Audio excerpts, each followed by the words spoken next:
Olá para você que nos ouve pela Rádio Defensoria. Eu sou Adriana Paulino e nós estamos aqui para mais uma edição do Entrevistas DPE, como sempre, com muita informação para você e hoje voltada à área da saúde.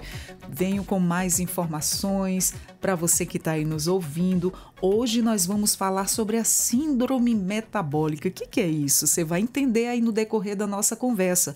Você vai entender os riscos, as causas e as formas de prevenção. Hoje tudo isso aqui no Entrevistas DPE e o nosso convidado de hoje para estar trazendo todas essas informações e esses esclarecimentos sobre esse assunto é o Dr. Matheus Moreira, médico, está aqui comigo. Seja muito bem-vindo, doutor, ao Entrevistas DPE. Prazer é meu. Primeiramente agradecer aqui a Defensoria, pelo convite.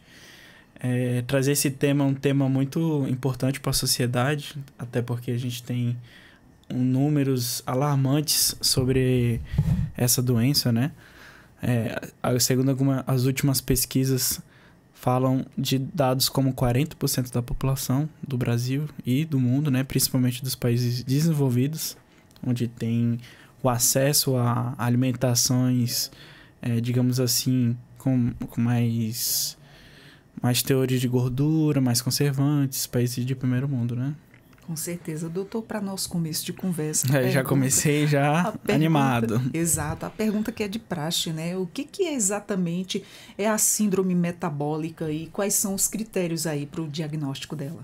Então, pessoal, a síndrome metabólica é uma doença que envolve fatores e riscos de sinais cardiovasculares e de resistência insulínica, Ou seja, é como se fosse uma doença que precede a hipertensão e a diabetes. Foi identificado no final da década de 80 e 90 que antes de um paciente ficar com hipertensão arterial sistêmica e diabetes, ele passava por um quadro transitório rápido chamado síndrome metabólica.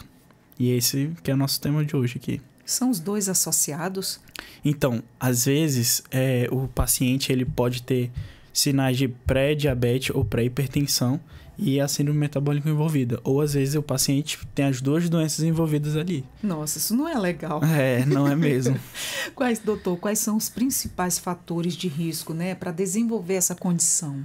O primeiro, que a gente pode citar, que é muito importante falar, é um que o pessoal não vai gostar muito. Principalmente o pessoal aí da cervejinha, o pessoal que gosta de comer aquele porco assado, aquela comida gordurosa. Sal, que é o critério da circunferência abdominal. Então, os estudos falam que pacientes principalmente homens, que têm uma circunferência abdominal, se você ir na sua casa, se quiser... fazer a autoavaliação, pega uma fita, essas fitas de fita métrica para medir, e traça uma linha da incisão abdominal até o final do outro lado e você vai ver. Se você tiver uma circunferência abdominal maior ou igual a 102 centímetros, significa que você pontua. Para homens, para mulheres, maior ou igual a 88 centímetros, Então... esse é o primeiro critério. Então, esses critérios são assim. Se você tiver 2 ou mais critérios, você pontuou para ser um paciente com diagnóstico de síndrome metabólica. Então, a gente tem, além da circunferência abdominal, a gente tem a pressão arterial sistêmica. Então, pacientes que têm pressão arterial sistêmica maior ou igual a 130/85 pontuam também para a síndrome metabólica. Ou seja... paciente ali que tem uma circunferência abdominal, tem uma hipertensão, uma pré-hipertensão, ele já vai pontuando ali para desenvolver essa doença. Por exemplo, a pessoa fez os exames médicos, exame de sangue, que é de praxe, Sim. E nesse exame de sangue foi detectado um nívelzinho de açúcar no sangue um pouquinho elevado, nada considerável, mas isso aí também pode se enquadrar nesse? Pode se enquadrar. Então, a gente também tem um dos critérios a glicemia em jejum. Então... qualquer um dos pacientes, das pessoas que fizeram o exame e tiverem uma glicemia em jejum maior ou igual a 100, a gente já vai pontuar também. Ou seja, passou de 100, maior ou igual a 100, já entra no quadro também de pré-diabetes, certo? Ou seja, o paciente pré-diabético, provavelmente ele pode ser portador da síndrome metabólica também. Além disso, falei no início ali da ingesta de alimentos gordurosos, com muito conservante, a gente também tem o critério do triglicerídeo, né? Então, triglicerídeo aí que assombra muita gente aí, né? Com certeza aí você na casa aí pode estar...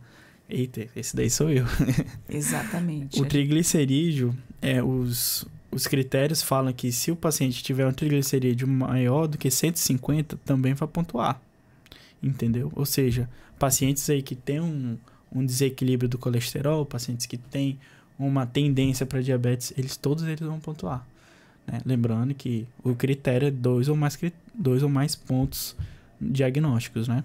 Você se cuidar, né? É. E a síndrome metabólica, ela pode ser considerada aí uma doença ou um conjunto de sinais aí de alerta, né, para outras doenças? Ela está mais ligada ao conjunto de alertas, né? É uma doença muito importante da sociedade saber por quê. Porque você prevenindo os sinais e sintomas dessa doença, você tem uma chance de remissão de desenvolver hipertensão e diabetes de até 80%. Ou seja, a gente no hospital ou no ambulatório Coronel Mota, nos órgãos públicos ou no privado, os médicos que diagnosticam a síndrome metabólica, se eles conseguirem passar todo o tratamento farmacológico ou não farmacológico, as orientações certinho, e o paciente seguir, ele tem até 80% de chance de controlar essa doença, né? Então, isso é muito importante, né? Quais complicações elas podem surgir, né, se a síndrome metabólica não for tratada de forma alguma? Então, a gente tem, como eu falei anteriormente, as comorbidades principais que o paciente pode desenvolver é a hipertensão, é a diabetes. Porém, além disso, existem casos graves, como tromboembolismo pulmonar, infarto, AVC. Então, esse primeiro, doutor, que você citou sobre o pulmão, sim, o que a pessoa sente? Então pode sentir uma falta de ar repentina, né? A pessoa sente uma situação assim agoniante, né?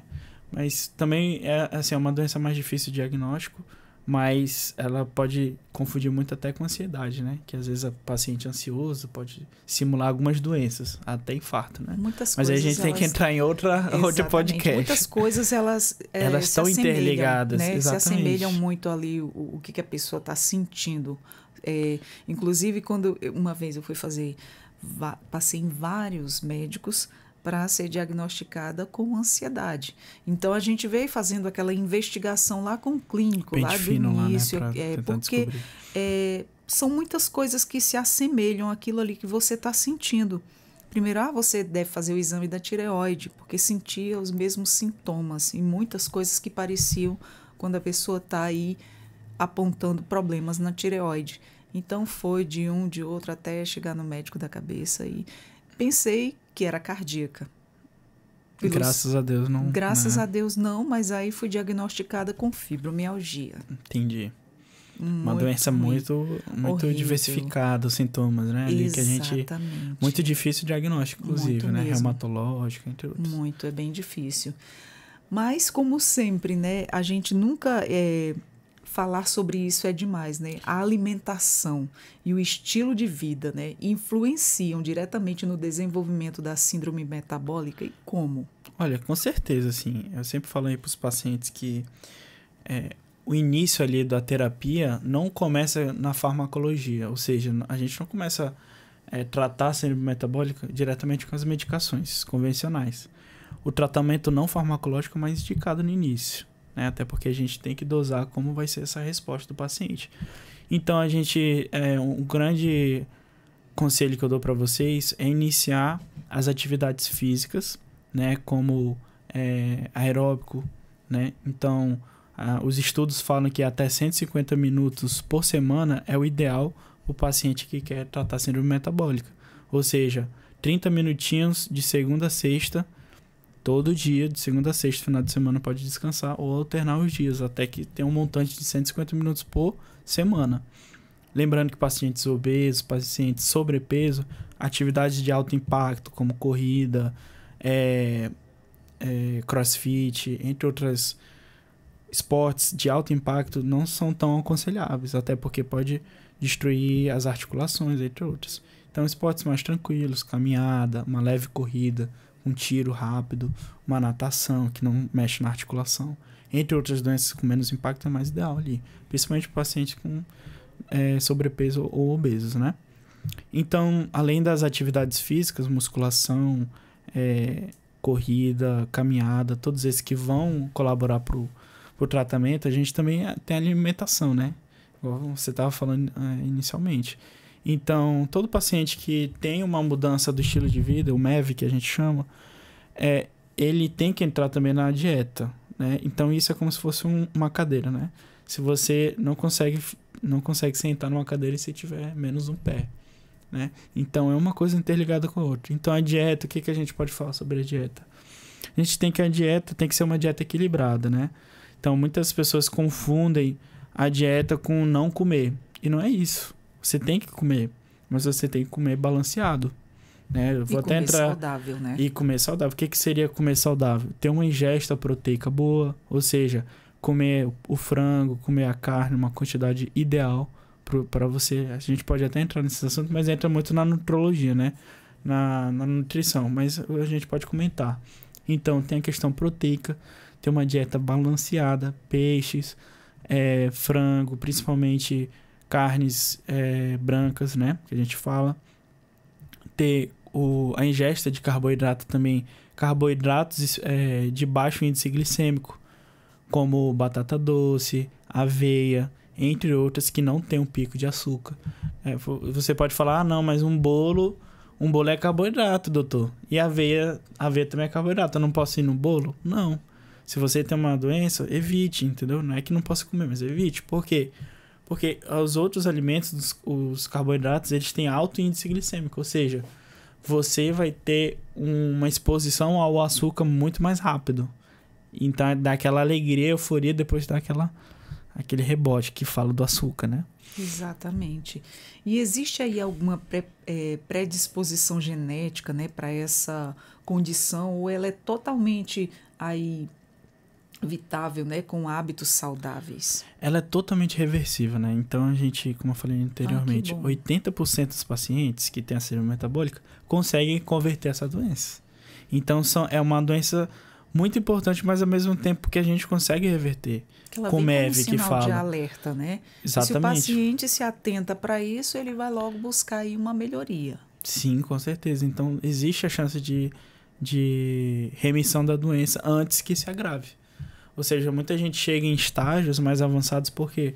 Porque passaram por essas doenças, síndrome metabólica, hipertensão, diabetes, até chegarem em doenças como insuficiência cardíaca, né? Infarto agudo do miocárdio, AVC, entre outras. Nossa. E se esqueceram que até você chegar ali, você passou por estágios que vão adentrando pouco a pouco. Então, ou seja, você que está escutando aí na rádio, no YouTube, no Deezer, se você quer evitar todas essas doenças, quer evitar o AVC, quer evitar o infarto, entre outras doenças, comece ali no hoje, comece ali na pequena mudança, né? No hábito ali que você faz errado, troque por hábitos saudáveis, né? Para reverter essa situação. E óbvio que a gente tentar tudo sozinho é muito difícil, né? Isso. Você sabe como é que é. A gente às vezes se acostuma com aquela mesmice, então a pessoa acaba não mudando, né? Então sempre é bom procurar ajuda médica, né? A equipe com os nutricionistas também, psicólogo, para poder, junto ali com a equipe multidisciplinar, conseguir ajudar esse paciente, né? Então hoje a gente tem aqui na rede pública as UBSs, né? Que existe já esse trabalho de prevenção, esse trabalho de aconselhamento, de acompanhamento ali dos pacientes, né? Que estão nesses quadros. Então, eu aconselho todo mundo aí que está escutando, procurar uma unidade básica de saúde, ou quem tem condição, procurar um clínico ou um nutrologista para poder reverter essa doença, né? E pessoas que já têm a diabetes do tipo 2, né, ou hipertensão, elas estão propensas a desenvolver essa síndrome? Ou não? A síndrome já é aí a evolução dessa... Como se trata de um distúrbio metabólico, né? Eu posso citar aqui para você a síndrome do ovário policístico. A síndrome do ovário policístico é muito parecido com a síndrome metabólica. Por quê? Porque são um conjunto de fatores externos que a gente tem ali no paciente, internos, que fazem um desequilíbrio metabólico das enzimas do corpo humano, da gordura, até culminar numa doença. Ou seja, por um paciente chegar ali na diabetes, na hipertensão, provavelmente, não, isso não quer dizer que é 100%, mas ele passou ali por uma síndrome metabólica, que podia ser reversível, entendeu? Então, mesmo que não seja reversível, que o paciente tenha que manter o uso farmacológico do tratamento, sei lá, por exemplo, diabetes, metformina, ele segue na metformina, mas essa diabetes, ela tem como ser controlada. Em alguns casos tem como ser até curada, entendeu? Com o uso de tratamento não farmacológico. Interessante.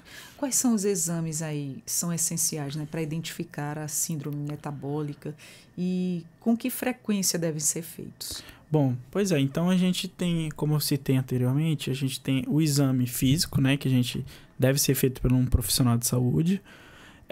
Tem uns exames também que você em casa pode fazer, pode solicitar, que é o hemograma, o lipidograma, justamente para ver a questão do colesterol, da glicemia em jejum, né? E o check-up normal que todo mundo faz sempre. Então, eu sempre aconselho o paciente em 6 meses fazer esse check-up para ver se teve uma progressão, uma regressão do estágio dele atual. Entendi. Entendeu?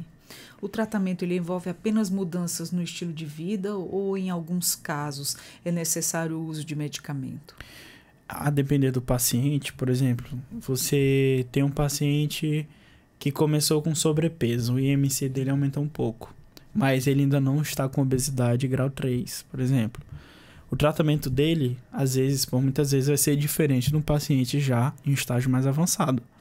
Ou seja, às vezes um paciente tem que fazer o uso de estatina, o uso de medicações auxiliares ali para justamente coibir esse aumento da gordura no corpo, né? Às vezes só o exercício não é eficaz 100%, né? Então, isso não é receita de bolo. Tem que ter uma avaliação médica, uma avaliação dos profissionais de saúde para ver, né? Cada caso é um caso.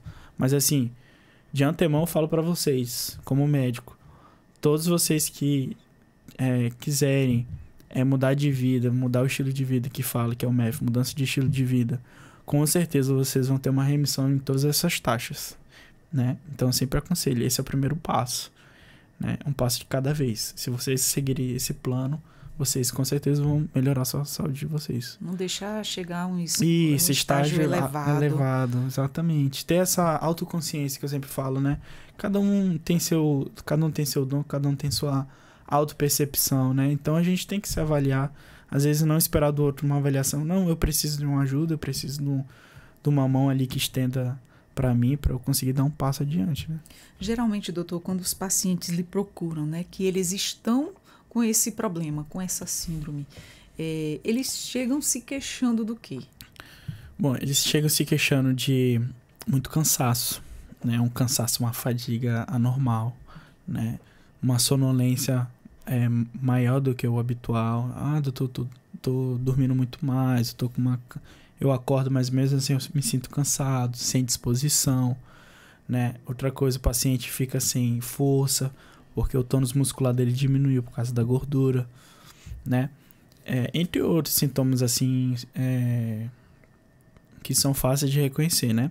Também a questão física, né? Então, você vê que o paciente com síndrome metabólica, geralmente ele está sobrepeso, ele tem uma circunferência abdominal muito grande. Então, a gente não pode se confundir circunferência abdominal com gordura geral. Então, tem pessoas que têm um sobrepeso, mas não têm a circunferência abdominal grande. Já viu esse tipo de pessoas, né? Então, ele já não pontua tanto. Mas o que tem é o famoso falso magro. Não sei se você já ouviu falar. Ah, o falso magro. Não, eu tenho a saúde em dia. Mas é aquela pessoa que é magra ali, mas você vê que tem uma barriga ali aumentada, né? Às vezes por causa do alcoolismo, às vezes por causa do tabagismo, entre outras causas, ele tem aquela gordura ali localizada. E isso já pontua para a doença. Olha só. Existe alguma novidade científica ou tratamento promissor para essa condição? Então, como eu falei sempre, é uma doença muito de prevenção, né? Uma prevenção por atividades. Então, a gente sempre fala das medicações, todo mundo gosta de atalhos, né? Hoje em dia a gente vê muitas essas medicações como Ozempic, né? Mounjaro, que estão muito em alta aí, que são atalhos, né? Para o paciente querer emagrecer mais rápido, porque diminui a fome, dá uma regulação no metabolismo, né? Em alguns casos, essas medicações podem entrar para auxiliar o paciente aí. Mas, assim, elas, independente, não fazem muito resultado, né? Elas precisam dessa mudança de vida que eu venho falando. As pessoas vêm buscando de forma mais rápida sem tentar se exercitar, Sem tentar se exercitar. E muitas vezes a gente sabe que um medicamento ele é uma faca de dois gumes. Ele te ajeita por um lado e prejudica de outro, né? Em alguns. Tá em alta agora na internet, eu tenho visto bastante. O pessoal fala muito nesse Ozempic, né? Sim. E eu vejo noutra rede social Sibutran, SB2 para emagrecer. Mostram as mulheres bem gordas. Depois elas estão bem magras e dizendo que utilizaram aquele medicamento, que são cápsulas. Sim. Né? Vem um pote desse tamanho aqui de comprimidos. Elas falam que dependendo do tamanho do corpo delas, elas fazem o uso daquilo ali. Eu não sei se é fake, se realmente funciona, ou se aquilo ali tem um efeito colateral. O que você tem para me dizer a respeito disso, doutor? Então, as medicações farmacológicas, elas têm a função delas, né? Então, a gente não pode descartar. Porém, como eu falo, elas sozinhas, elas não vão funcionar da maneira correta. Entende? Ou seja, o paciente ali que faz o uso do Ozempic, mas continua se alimentando da mesma forma, não se exercitando, vivendo uma vida sedentária, pode ser que ele perca ali um peso na primeira semana, um mês, mas esse peso vai ser volátil. Logo mais ele vai voltar para esse peso dele originário. Ou seja, não tem uma mudança ideal ali, né? Da constituição física dele. Ou seja, a gente pode tomar essas medicações, sim, mas com um acompanhamento médico e a mudança de vida. E a mudança do estilo de vida, a alimentação e os exercícios. Não tem como o médico passar essas medicações independentes, entendeu? Até fazer uso errado da medicação. A gente teve um exemplo não muito atrás da cantora Paulinha Abelha, né? Sim. Ela faleceu tomando medicação para emagrecer e isso veio prejudicar o rim dela, né? Com certeza. Já não estava mais funcionando. Então é esse medo também que quando eu vejo esse tipo de coisa, eu penso logo nisso. É muito melhor a gente tomar uma iniciativa de praticar uma atividade física e ter uma boa alimentação, como sempre os médicos estão recomendando para a gente. O pontapé inicial que vocês sempre falam. Boa alimentação, procurar fazer uma atividade física e uma boa noite de sono. Com certeza. Né? Para isso garantir aí um pouco a saúde e aliviar aí os sintomas da idade também, que a idade vai chegando, vai aumentando aí uma série de coisas. Vai desequilibrando tudo, né? Exatamente. Fisiológico, né? É normal, né? Senescência que fala. Humano, né? A pessoa vai envelhecer e vai piorando. Exatamente. E que mensagem, né, você daria aí para quem já foi diagnosticado com a síndrome metabólica e quer melhorar a sua saúde? Então, eu vou falar assim, digamos que eu vou te dar uma boa notícia e uma má notícia, né? A má notícia que geralmente as pessoas escolhem primeiro, né? A má notícia qual é? Se você não tratar, você vai evoluir para um quadro pior. Uma hipertensão, uma diabetes, e dali é um passo para uma doença renal, é um passo para um infarto e um passo para um AVC. Então você escolhe, né? Vou manter essa vida, vou manter essa doença aqui guardada ou vou mudar? Qual é a boa notícia? Boa notícia é que a síndrome metabólica tem uma remissão de 80%. Ou seja, você, a partir de hoje, começou a mudar seu estilo de vida, sua alimentação, você provavelmente você vai ser curado da doença. Muitas vezes até sem medicação, né? Então essa é a boa notícia. Apenas pelas mudanças de hábito, né? Apenas pelas mudanças de hábito. Você vê o poder alimentar. Que é o corpo, né? O corpo humano, ele se regenera, né? Todo dia ele tá mudando as células dele. Então isso é muito importante. A gente precisa fazer por onde também, né? Com certeza. Contribuindo aí para a saúde. Eu sempre oriento, assim, todo mundo, né? Nas redes sociais eu falo muito isso. Todo dia existe a chance, né? Eu sou cristão também, eu sempre penso, né? Deus, ele renova nossas energias ali, a misericórdia dele todos os dias. Então, todo dia você tem uma chance de melhorar. Todo dia você tem uma chance de fazer algo diferente. Fazer por você também. Enquanto a vida, a esperança. Com toda certeza. Então, vamos lá, todo mundo junto. Eu acho muito importante também que vocês procurem ajuda e que não conseguem, né? Às vezes é difícil, às vezes você tá naquele marasmo ali, aquelas situações. Às vezes não só situações no corpo, mas também na mente, na alma ali da pessoa. Uma coisa que ultimamente tem afetado muito a população, né? A saúde mental. A saúde mental das pessoas hoje tem adoecido o corpo. Com certeza, adoece mesmo. Infelizmente, a gente ouve, presencia e vê muitos casos assim de pessoas que convivem próximo a gente e relatam isso. E a gente sempre, em primeiro lugar, Deus, e depois vamos buscar aí os profissionais para uma ajuda aí, para a gente estar buscando aí qualidade de vida, para ter uma saúde melhor, né? Com certeza. Para durar mais uns dias. Para durar bastante, né? Aplicando todas essas dicas que eu falei aqui, com certeza muita gente vai se beneficiar, né? Procure informações importantes, procure médicos que falem sobre o tema, né? Às vezes na internet também tem muita informação desconexa, muita informação perdida ali, que a pessoa vê, mas não está entendendo direito. Então, procure as pessoas que podem... Procurar o profissional, profissional, né? de saúde, um médico, um enfermeiro, né? Um nutricionista ali que pode te ajudar, né? Isso que você falou, doutor, é muito importante. A questão, muitas vezes, da gente Isso pode causar até uma certa ansiedade, porque às vezes você faz uma pesquisa na internet, às vezes ela está correta, às vezes não. E isso pode gerar uma ansiedade. Uma vez eu fui pesquisar uma coisa que eu gosto de me informar e tal, e essa coisa não estava muito bem específica, e aquilo me causou assim, um certo transtorno, uma certa ansiedade.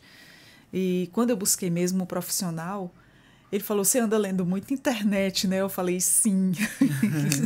Isso não faz bem pro teu mental. Não, procure um médico, procure um profissional, é a melhor coisa que você faz na vida. Então, nem sempre a gente deve se basear pela internet e sim procurar o profissional, porque ele, mais que ninguém, sabe de tudo para nos ajudar. Com certeza, gente. Doutor, e que mensagem você deixa aí para os nossos ouvintes que estão nos ouvindo, para a gente já finalizar esse nosso bate-papo super gostoso e informativo? Muito interessante. Para quem nos ouviu, nós tivemos aqui uma aula sobre a síndrome metabólica, que nada mais é do que uma pressão, uma pressão alta, né, doutor? Com uma pré-diabetes, né? Exatamente. Uma doença metabólica, né? Conjunto de fatores. Isso. A mensagem que é para vocês hoje é que, como eu falei, enquanto a vida, a esperança, né? Então, vamos lá, todo mundo junto, buscar ajuda a tempo, né? Se cuidar, porque dá pra melhorar sim, sempre tem um jeito de resolver, tá bom? Até antes de chegar a um quadro pior. Então, tô à disposição também nas redes sociais, quem quiser procurar lá, Matheus Moreira, MD, e entre outros médicos, procure ajuda, né? Isso daqui não é uma competição de quem é melhor ou pior, mas é todos os profissionais de saúde querendo ajudar o próximo aí e evitar essas doenças tão preocupantes, que afetam as pessoas, né? Exatamente. Essas informações, como esse nosso bate-papo de hoje, serve para isso, né? Para as pessoas se precaverem e passarem a se cuidar mais. Exatamente. Pois, doutor, muito obrigado por todas essas informações e todos esses esclarecimentos. Quero dizer que o Entrevistas DPE está sempre de portas abertas para a gente estar levando tanta informação boa aí para o nosso público. Muito obrigado. Valeu. E nós vamos ficando por aqui. Espero que você tenha gostado aí do nosso bate-papo aqui na Rádio Defensoria. Nossos conteúdos estão disponíveis no YouTube, Deezer e Spotify. E eu sou a Adriana Paulino. Vou ficando por aqui com mais um Entrevistas DPE. Até a próxima. Tchau, tchau.